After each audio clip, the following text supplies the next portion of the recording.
చాలా ఆరోపణలు చేస్తున్నాడు లావణ్య మీద. మీరు అబ్జర్వ్ చేస్తుంది ఏంటి?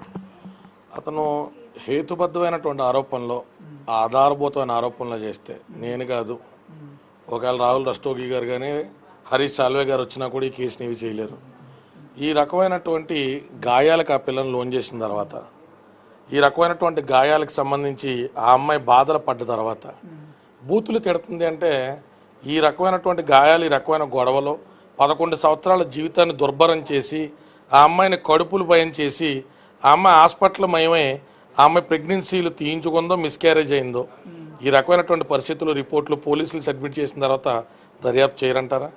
నువ్వు ఒక అమ్మాయిని వదిలించుకోవాలన్నప్పుడు ఆ అమ్మాయికి అక్రమ సంబంధం అంటగడతావా? నువ్వు ఉంటుంది ప్రీమియం విల్లాల్లో కదా, నీ మొబైల్కి సంబంధించి ఓటీపీ రాకుండా లోపలికి ఏగా దోమ కూడా రాలేదు కదా. వాడుక భాషలో మనం మాట్లాడుకుంటే మస్తాన్ సయానోడు ఎప్పుడు వచ్చాడు? ఈ అమ్మాయిలతో నువ్వు మాట్లాడిన రికార్డింగ్ లేదు. అమ్మాయిలతో మాడినప్పుడు ఏం చెప్పావు అంటే, పొరపాటు నేను ఏదో తాగేసన్నాను, ఒక్కతే మస్తాన్ సాయితో ఉన్నదనేది అబద్ధం, ఫ్రెండ్స్ అందరూ ఉన్నప్పుడే పిలిపించాం, ఫ్రెండ్ ఆఫ్ ఫ్రెండ్ అంటే నువ్వు చెప్పావు కదా. మరి మీడియా ముందు నీ పాతివ్రత్యాన్ని నిరూపించుకోవడానికి ఇంకొకళ్ళ పతితులను చేస్తావా? నీ దగ్గర ఏం ఆధారాలు ఉన్నాయి?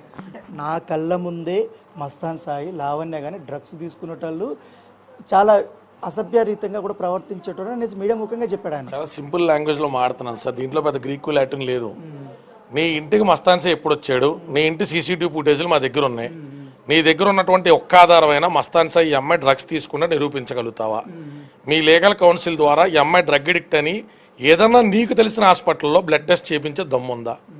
నేను అడుగుతున్నదల్లా చాలా తేలికైన భాషలో అడుగుతున్నానండి.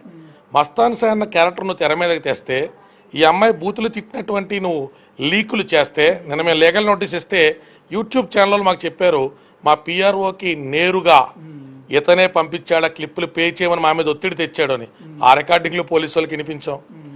నువ్వు సినిమాల్లో హీరోగాను నిజ జీవితంలో విలన్ గాను నటించద్దు. ఎన్నో రిలేషన్షిప్స్ ఫెయిల్ అవుతాయి. ఇది కాన్సెన్షియలో సహజీవనమో కాదు, పెళ్లి చేసుకున్నావు. ఆ అమ్మాయిని విడాకులు ఇమ్మని నీ మొబైల్ నెంబర్ నుంచి నువ్వు ఒత్తిడి చేసినటువంటి ఆధారాలన్నీ పోలీసు వారికి ఇచ్చాం. కాబట్టే 420, 493, 506 ఐపీసీ కింద నీ మీద, మాల్వి మల్హోత్రా మీద, మాల్వి మల్హోత్రా